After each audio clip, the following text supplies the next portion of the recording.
The following content is provided under a Creative Commons license. Your support will help MIT OpenCourseWare continue to offer high-quality educational resources for free. To make a donation or view additional materials from hundreds of MIT courses, visit MIT OpenCourseWare at ocw.mit.edu.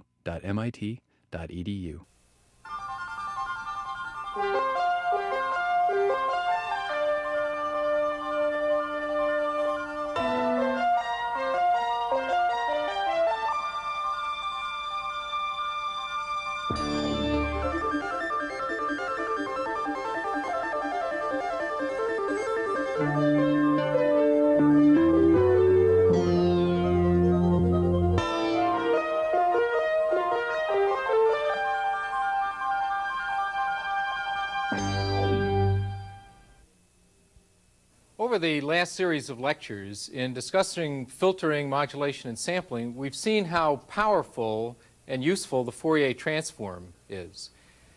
Beginning with this lecture and over the next several lectures, I'd like to develop and exploit a generalization of the Fourier transform, which will not only lead to some important new insights about signals and systems, but also will remove some of the restrictions that we've had with the Fourier transform.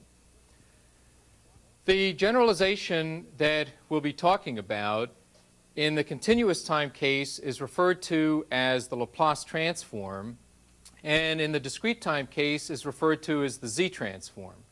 What I'd like to do in today's lecture is begin on the continuous time case, namely a discussion of the Laplace transform, continue that into the next lecture, and following that, develop the Z transform for discrete time, and also, as we go along, exploit the two notions together.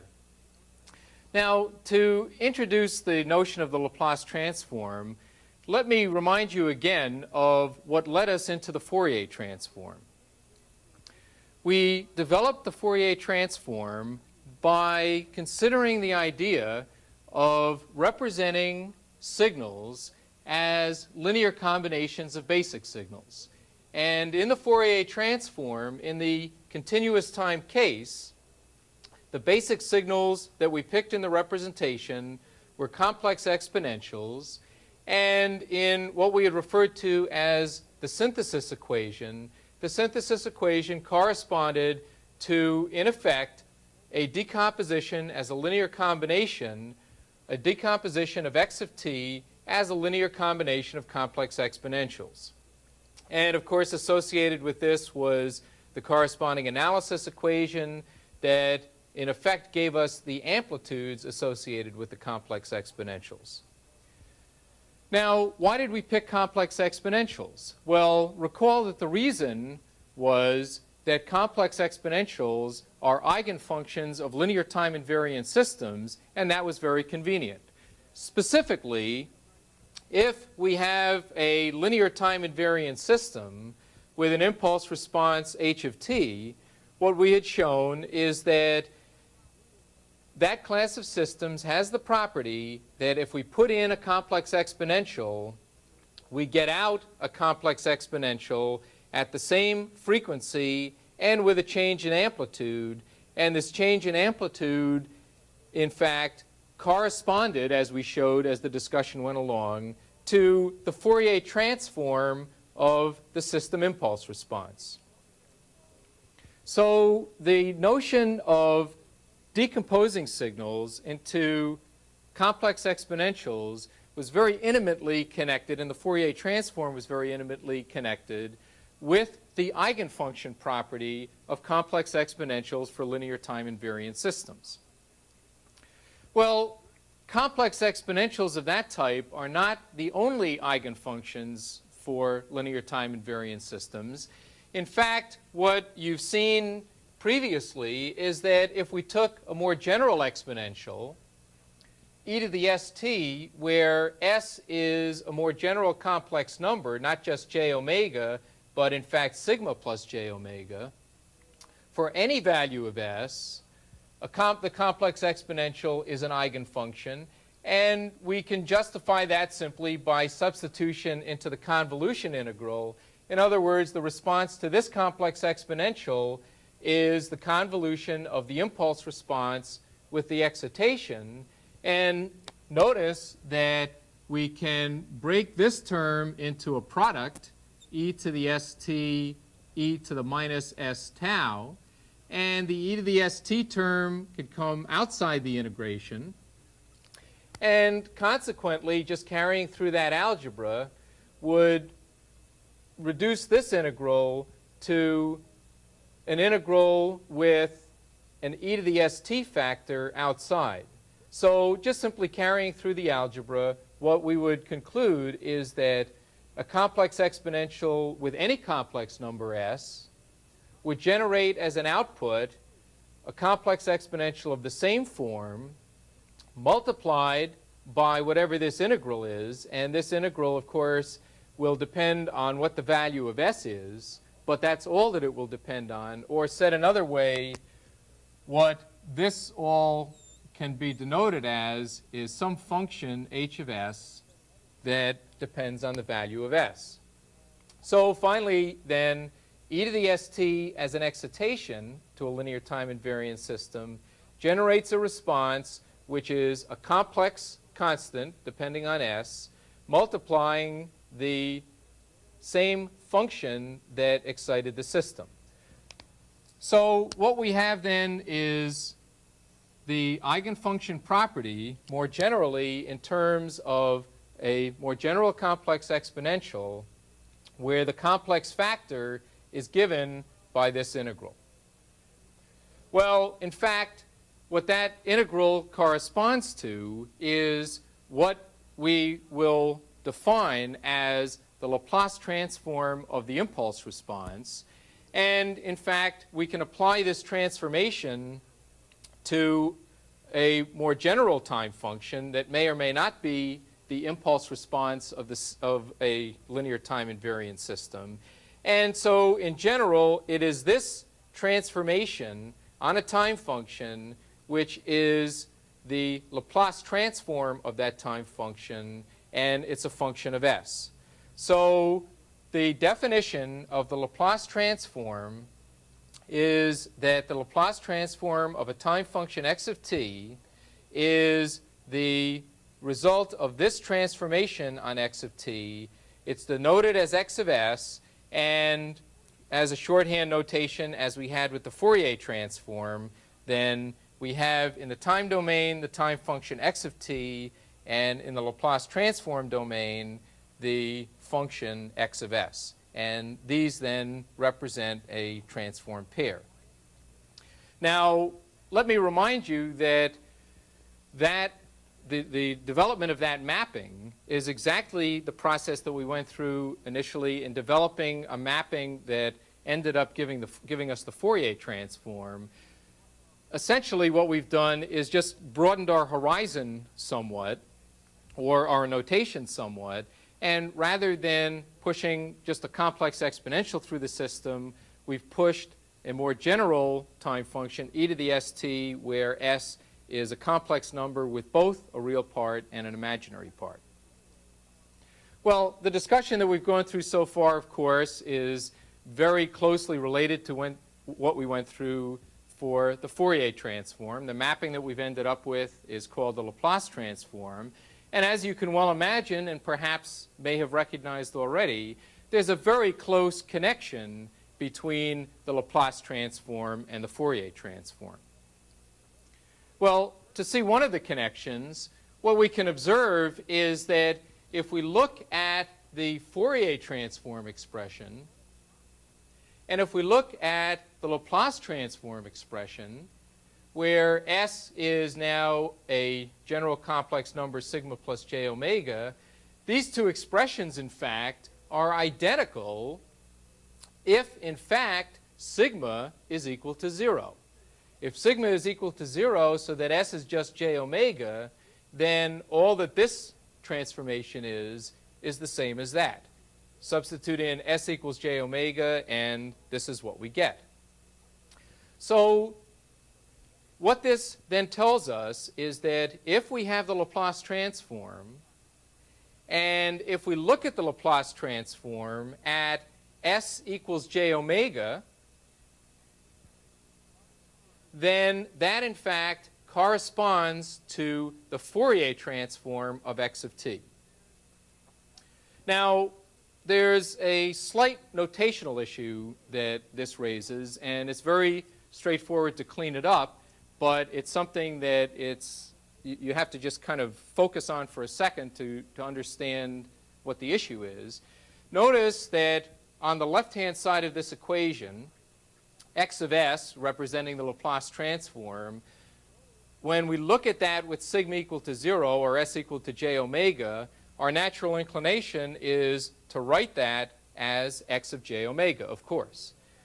On the other hand, the right-hand side of the equation, namely the Fourier transform of x of t, we've typically written as x of omega, focusing on the fact that it's a function of this variable omega.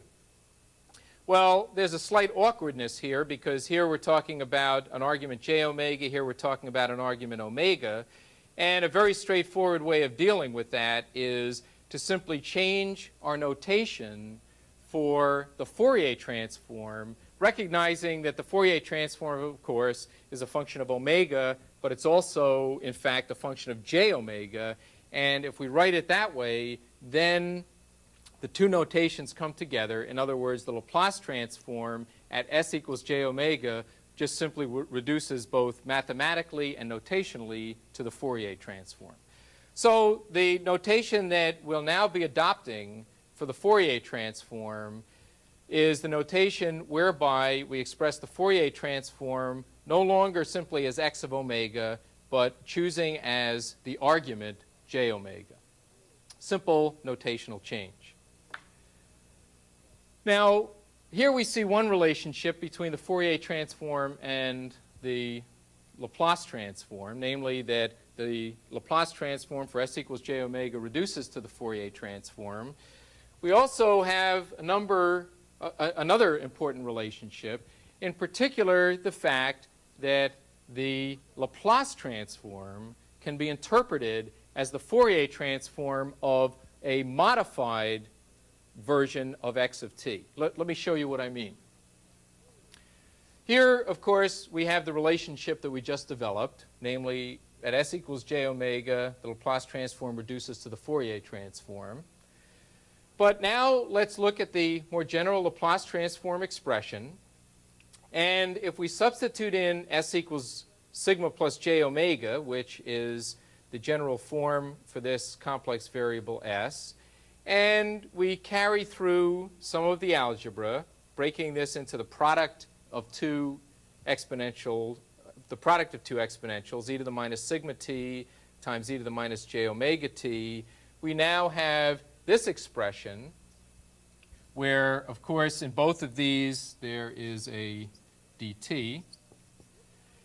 And now when we look at this, what we observe is that this, in fact, is the Fourier transform of something.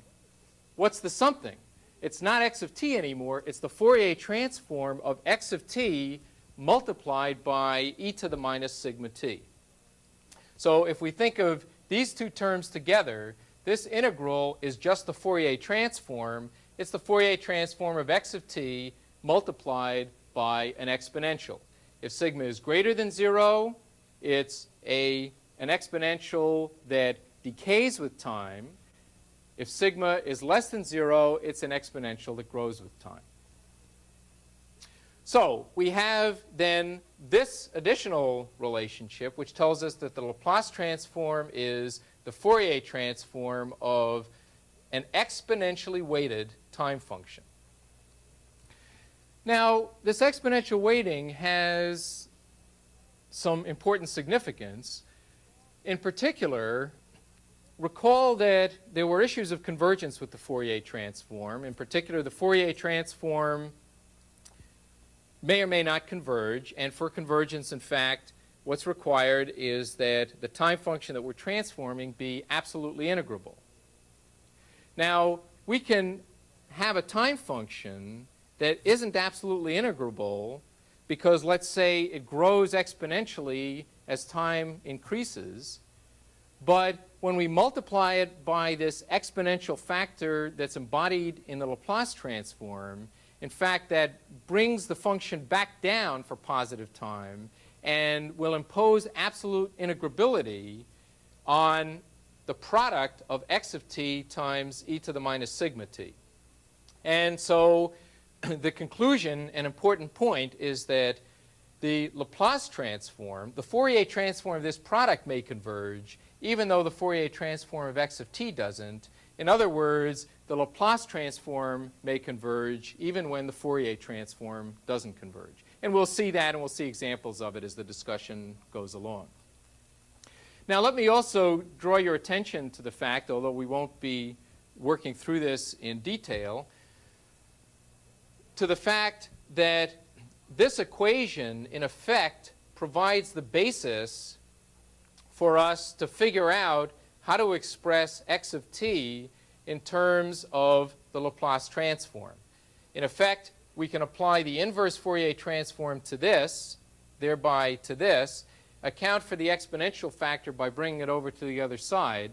And if you go through this, and in fact, you'll have an opportunity to go through this both in the video course manual and also it's carried through in the text, what you end up with is a synthesis equation, an expression for x of t in terms of x of s, which corresponds to a synthesis equation and which now builds x of t out of a linear combination of not necessarily functions of the form e to the j omega t, but in terms of functions or basic signals which are more general exponentials e to the st.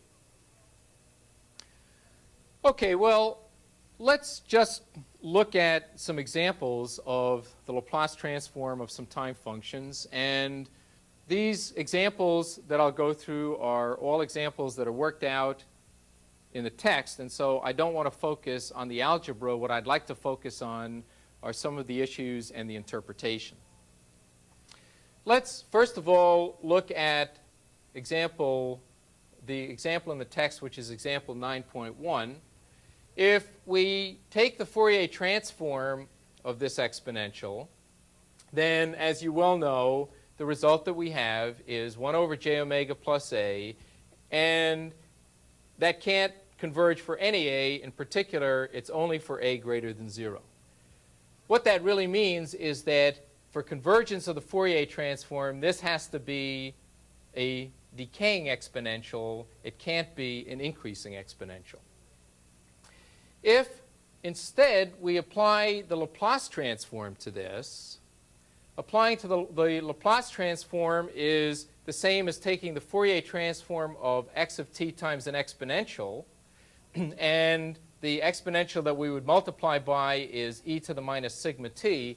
So in effect, taking the Laplace transform of this is like taking the Fourier transform of e to the minus at e to the minus sigma t. And if we carry that through, just working through the integral, we end up with a Laplace transform which is 1 over s plus a. But just as in the Fourier transform won't converge for any a. Now what happens is that the Laplace transform will only converge when the Fourier transform of this converges. Said another way, it's when the combination of a plus sigma is greater than 0. So we would require that, if I write it over here, a plus sigma is greater than 0, or that sigma is greater than minus a. So in fact, in the Laplace transform of this, we have an expression 1 over s plus a, but we also require, in interpreting that the real part of s be greater than minus a, so that essentially the Fourier transform of x of t times e to the minus sigma t converges. So it's important to recognize that the algebraic expression that we get is only valid for certain values of the real part of s.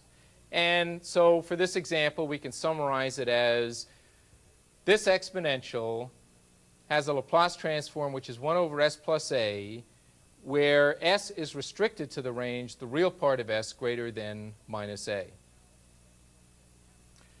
Now, we haven't had this issue before of restrictions on what the value of s is. With the Fourier transform, either it converged or it didn't converge. With the Laplace transform, there are certain values of s. We now have more flexibility, and so there are certain values of the real part of s for which it converges and certain values for which it doesn't. The values of s for which the Laplace transform converges the values are referred to as the region of convergence of the Laplace transform. And it's important to recognize that in specifying the Laplace transform, what's required is not only the algebraic expression, but also the domain or set of values of s for which that algebraic expression is valid. Just to underscore that point, let me draw your attention to another example in the text, which is example 9.2. In example 9.2, we have an exponential for negative time, 0 for positive time, and if you carry through the algebra there, you end up with a Laplace transform expression, which is again 1 over s plus a, exactly the same algebraic expression as we had for the previous example. The important distinction is that now the real part of s is restricted to be less than minus a. And so, in fact, if you compare this example with the one above it, and let's just look back at the answer that we had there, if you compare those two examples, here the algebraic expression is 1 over s plus a with a certain region of convergence. Here, the algebraic expression is 1 over s plus a, and the only difference between those two is the domain or region of convergence. So there's another complication or twist now. Not only do we need to generate the algebraic expression, but we also have to be careful to specify the region of convergence over which that algebraic expression is valid. Now, later on in this lecture, and actually also as the discussion of the Laplace transform goes on, we'll begin to see and understand more about how the region of convergence relates to various properties of the time function. Okay, well, let's finally look at one additional example from the text. And this is example 9.3. And what it consists of is a time function which is the sum of two exponentials. And although we haven't formally talked about properties of the Laplace transform yet, one of the properties that we'll see, and it's relatively easy to develop, is the fact that the Laplace transform of a sum is the sum of the Laplace transform. So, in fact, we can get the Laplace transform of the sum of these two terms as the sum of the Laplace transforms. And so for this one, we know from the example that we looked at previously, example 9.1, that this is of the form 1 over s plus 1 with a region of convergence which is the real part of s greater than minus 1. For this one, we have a Laplace transform which is 1 over s plus 2 with a region of convergence which is the real part of s greater than minus 2. So for the two of them together, we have to take the overlap of those two regions. In other words, we have to take the region that encompasses both the real part of s greater than minus 1 and the real part of s greater than minus 2. And if we put those together, then we have a combined region of convergence, which is the real part of s greater than minus 1. So this is the expression. And for this particular example, what we have is a ratio of polynomials. The ratio of polynomials, there's a numerator polynomial and a denominator polynomial. And it's convenient to summarize these by plotting the roots of the numerator polynomial and the roots of the denominator polynomial in the complex plane, and the complex plane in which they're plotted is referred to as the S-plane.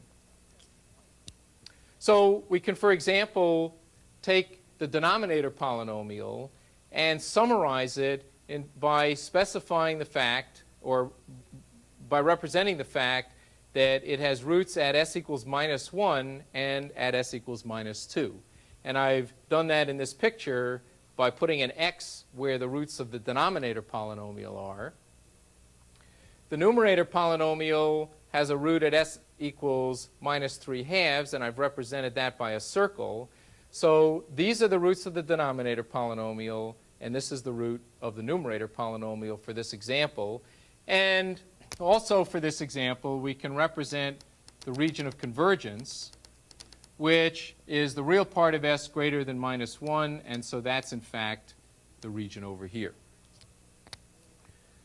There is also, if I draw these, just the roots of the numerator and denominator polynomials, I would need an additional piece of information to specify the algebraic expression completely, namely a multiplying constant out in front of the whole thing. Well, this particular example has the Laplace transform as a rational function, namely it's one polynomial in the numerator and another polynomial in the denominator. And in fact, as we'll see, Laplace transforms, which are ratios of polynomials, form a very important class. They, in fact, represent systems that are describable by linear constant coefficient differential equations. You shouldn't necessarily, in fact, for sure you shouldn't see why that's true now. We'll see that later. But that means that Laplace transforms that are rational functions, namely the ratio of a numerator polynomial divided by a denominator polynomial, become very important in the discussion that follows. And in fact, we have some terminology for this. The roots of the numerator polynomial are referred to as the zeros of the Laplace transform because, of course, those are the values of s at which x of s becomes 0. And the roots of the denominator polynomial are referred to as the poles of the Laplace transform. And those are the values of s at which the Laplace transform blows up, namely becomes infinite. If you think of setting s equal to a value where this denominator polynomial goes to 0, of course, x of s becomes infinite. And what we would expect, and of course we'll see that, that this is true, what we would expect is that wherever that happens, there must be some problem with convergence of the Laplace transform. And indeed, the Laplace transform doesn't converge at the poles, namely at the roots of the denominator polynomial. So in fact, let's focus in on that a little further. Let's examine and talk about the region of convergence of the Laplace transform and how it's associated both with properties of the time function and also with the location of the poles of the Laplace transform. And as we'll see, there are some very specific and important relationships and conclusions that we can draw about how the region of convergence is constrained and associated with the locations of the poles in the S-plane. Well, to begin with, we can, of course, make the statement, as I've just made, that the region of convergence contains no poles. In particular, if I think of this general rational function, the poles of x of s are the values of s at which the denominator is 0, or equivalently, x of s blows up. And of course, then, that implies that the expression has no longer converged. Okay, well, that's one statement that we can make. Now, there are some others. And one, for example, is the statement that if I have a point in the S-plane that corresponds to convergence, then in fact any line in the S-plane with that same real part will also be a set of values for which the Laplace transform converges. And what's the reason for that? The reason for that is that S is sigma plus j omega, and convergence of the Laplace transform is associated with convergence of the Fourier transform of e to the minus sigma t times x of t. And so the convergence only depends on sigma. If it only depends on sigma, then if it converges for one value of sigma, for a value of sigma for some value of omega, then it will converge for that same sigma for any value of omega. The conclusion then is that the region of convergence, if I have a point, then I also have a line. And so what that suggests is that as we look at the region of convergence, it in fact corresponds to strips in the complex plane. Now, finally, we can tie together the region of convergence to the convergence of the Fourier transform, in particular since we know that the Laplace transform reduces to the Fourier transform when the complex variable s is equal to j omega. The implication is that if we have the Laplace transform, and if the Laplace transform reduces to the Fourier transform when sigma equals 0, in other words, when s is equal to j omega, then the Fourier transform of x of t converging is equivalent to the statement that the Laplace transform converges for sigma equal to 0. In other words, that the region of convergence includes what? The j omega axis in the S-plane. All right, so we have then some statements that kind of tie together the location of the poles and the region of convergence. Let me make one other statement, which is a much harder statement to justify, and I won't try to. I'll just simply state it. And that is that the region of convergence of the Laplace transform is a connected region. In other words, if the entire region consists of a single strip in the S-plane, it can't consist of a strip over here, for example, and a strip over there.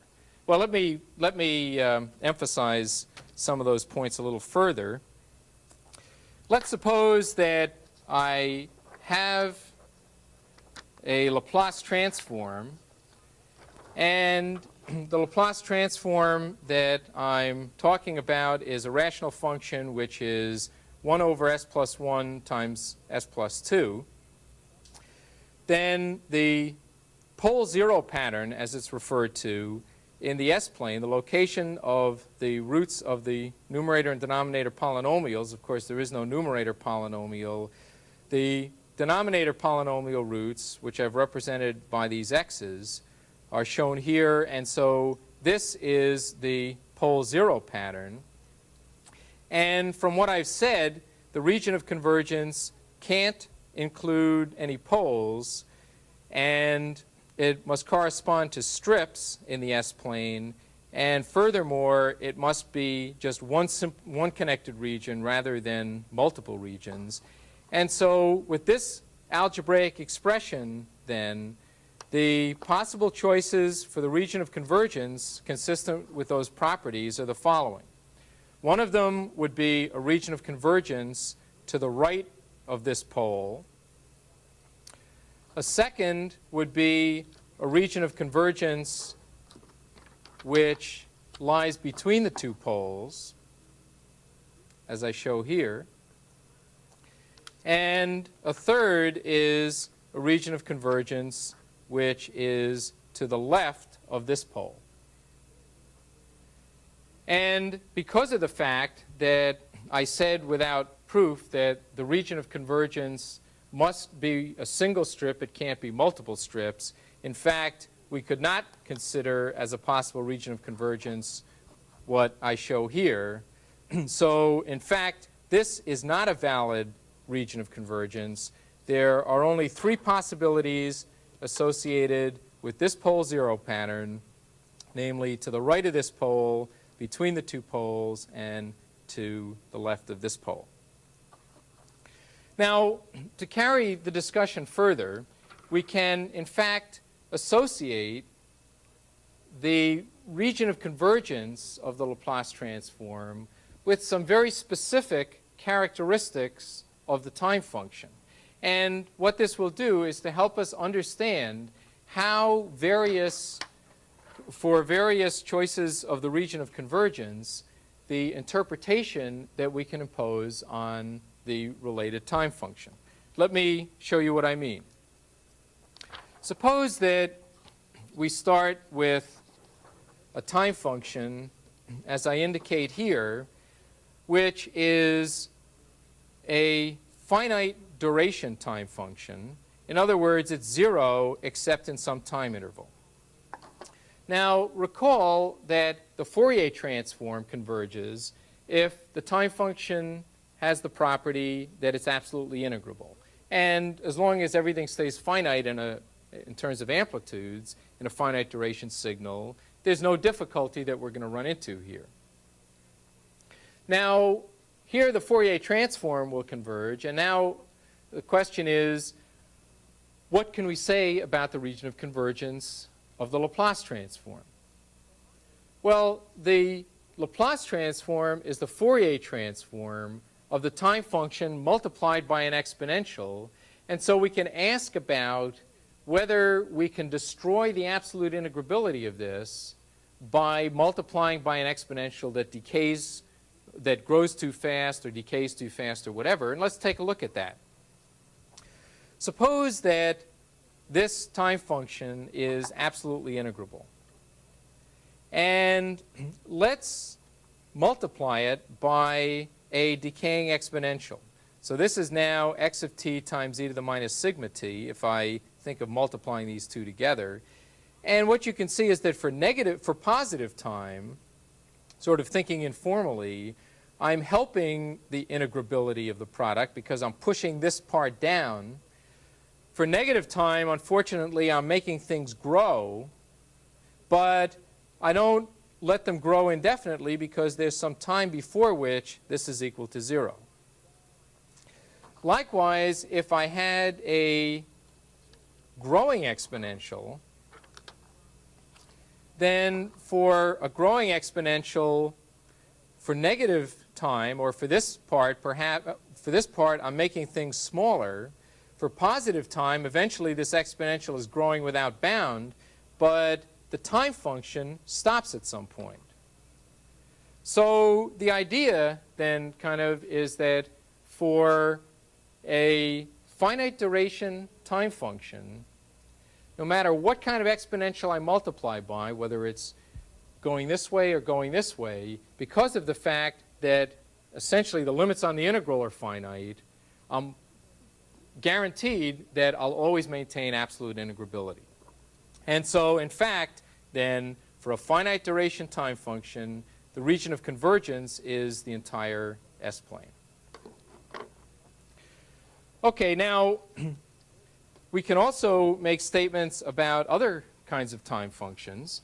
And let's look at a time function which I define as a right-sided time function. And a right-sided time function is one which is 0 up until some time, and then it goes on after that, presumably off to infinity. Now, let me remind you that the whole issue here with the region of convergence has to do with exponentials that we can multiply a time function by and have the product end up being absolutely integrable.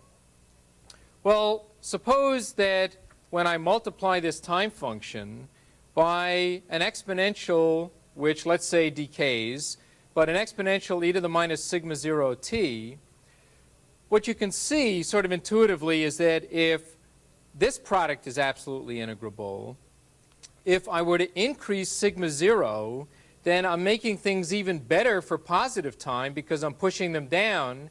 And whereas they might be worse for negative time, that doesn't matter because before some time, the product is equal to 0. So if this product is absolutely integrable, then if I chose an exponential e to the minus sigma 1t, where sigma 1 is greater than sigma 0, then that product will also be absolutely integrable. And we can draw an important conclusion about that, about the region of convergence from that. In particular, we can make the statement that if the time function is right-sided and if convergence occurs for some value sigma 0, then in fact we will have convergence of the Laplace transform for all values of the real part of S greater than sigma 0. The reason, of course, being that if sigma 0 increases, then the exponential decays even faster for positive time. Now, what that says then, thinking another way in terms of the region of convergence as we might draw it in the S-plane, is that if we have a point that's in the region of convergence corresponding to some value sigma 0, then all values of S to the right of that in the S-plane will also be in the region of convergence. We can also combine that with the statement that for rational functions, we know that there can't be any poles in the region of convergence. If you put those two statements together, then we end up with a statement that if x of t is right-sided and if its Laplace transform is rational, then the region of convergence is to the right of the rightmost pole. So we have here a very important insight which tells us that we can infer some property about the time function from the region of convergence, or conversely, if we know something about the time function, namely being right-sided, then we can infer something about the region of convergence. Well, in addition to right-sided signals, we can also have left-sided signals. And a left-sided signal is essentially a right-sided signal turned around. In other words, a left-sided signal is one that is 0 after some time. Well, we can carry out exactly the same kind of argument there. Namely, if the signal goes off to infinity in the negative time direction and stops someplace for positive time, if I have an exponential that I can multiply it by and have that product be absolutely integrable, then if I choose an exponential that decays even faster for negative time, so that I'm pushing the stuff way out there down even further, then I enhance the integrability even more. And you might have to think through that a little bit, but it's exactly the flip side of the argument for right-sided signals. And the conclusion then is that if we have a left-sided signal and we have a point, a value of the real part of S, which is in the region of convergence, then in fact all values to the left of that point in the S-plane will also be in the region of convergence. Now, similar to the statement that we made for right-sided signals, if x of t is left-sided and in fact we're talking about a rational Laplace transform, which we most typically will, then in fact we can make the statement that the region of convergence is to the left of the leftmost pole, because we know it has to, if we find a point that's in the region of convergence, everything to the left of that has to be in the region of convergence. We can't have any poles in the region of convergence. You put those two statements together and it says it's to the left of the leftmost pole. Now, the final situation is the situation where we have a signal which is neither right-sided nor left-sided. It goes off to infinity for positive time and it goes off to infinity for negative time. And there, the thing to kind of recognize is that if you multiply by an exponential and it's decaying very fast for positive time, it's going to be growing very fast for negative time. Conversely, if it's decaying very fast for negative time, it's growing very fast for positive time. And there's kind of this notion of trying to balance the value of sigma. And in effect, what that says is that the region of convergence can't extend too far to the left or too far to the right. Said another way, for a two-sided signal, if we have a point which is in the region of convergence, then that point defines a strip in the S-plane that takes that point and extends it to the left until you bump into a pole, and extends it to the right until you bump it into a pole. All right, so you begin to then see that we can tie together some properties of the region of convergence and the right-sidedness or left-sidedness or two-sidedness of the time function. And you'll have a chance to examine that in more detail in the video course manual. Let's conclude this lecture by talking about how we might get the time function given the Laplace transform. Well, if we have a Laplace transform, we can, in principle, get the time function back again by recognizing this relationship between the Laplace transform and the Fourier transform, and using the formal Fourier transform expression, or equivalently, the formal inverse Laplace transform expression, which is in the text. But more typically, what we would do is what we've done also with the Fourier transform, which is to use simple Laplace transform pairs together with the notion of the partial fraction expansion. And let's just go through that with an example. Let's suppose that I have a Laplace transform, as I indicate here in its pole zero plot, and a region of convergence which is to the right of this pole. And what we can identify from the region of convergence, in fact, is that we're talking about a right-sided time function. So the region of convergence is the real part of s greater than -1. And now looking down at the algebraic expression, we have the algebraic expression for this, as I indicate here, equivalently expanded in a partial fraction expansion as I show below. So if you just simply combine these together, that's the same as this. And the region of convergence is the real part of s greater than -1. Now, the region of convergence of this is a sum of two terms, so the time function is a sum of two time functions. And the region of convergence of the combination must be the intersection of the region of convergence associated with each one. Recognizing that this is to the right of the poles, that tells us immediately that each of these two then would correspond to the Laplace transform of a right-sided time function. Well, let's look at it term by term. The first term is the factor 1 over s plus 1 with a region of convergence to the right of this pole. And this algebraically corresponds to what I've indicated. And this, in fact, is similar to, or a special case of the example that we pointed to at the beginning of the lecture, namely example 9.1.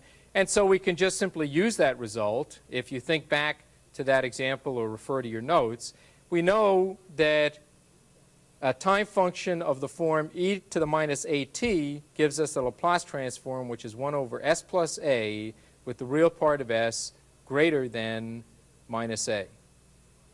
And so this is the Laplace transform of the first, or I'm sorry, this is the inverse Laplace transform of the first term. If we now consider the pole at s equals -2, and here is the region of convergence that we originally began with, in fact, we can, having removed the pole at -1, extend this region of convergence to this pole. And we now have an algebraic expression, which is -1 over s plus 2, the real part of s greater than -1, although in fact we can extend the region of convergence up to the pole. And the inverse transform of this is now, again, referring to the same example, minus e to the minus 2t times the unit step. And if we simply put the two terms together, then, adding the one that we have here to what we had before, we have a total inverse Laplace transform, which is that. So essentially what's happened is that each of the poles has contributed an exponential factor, and because of the region of convergence being to the right of all those poles, that is consistent with the notion that both of those terms correspond to right-sided time functions.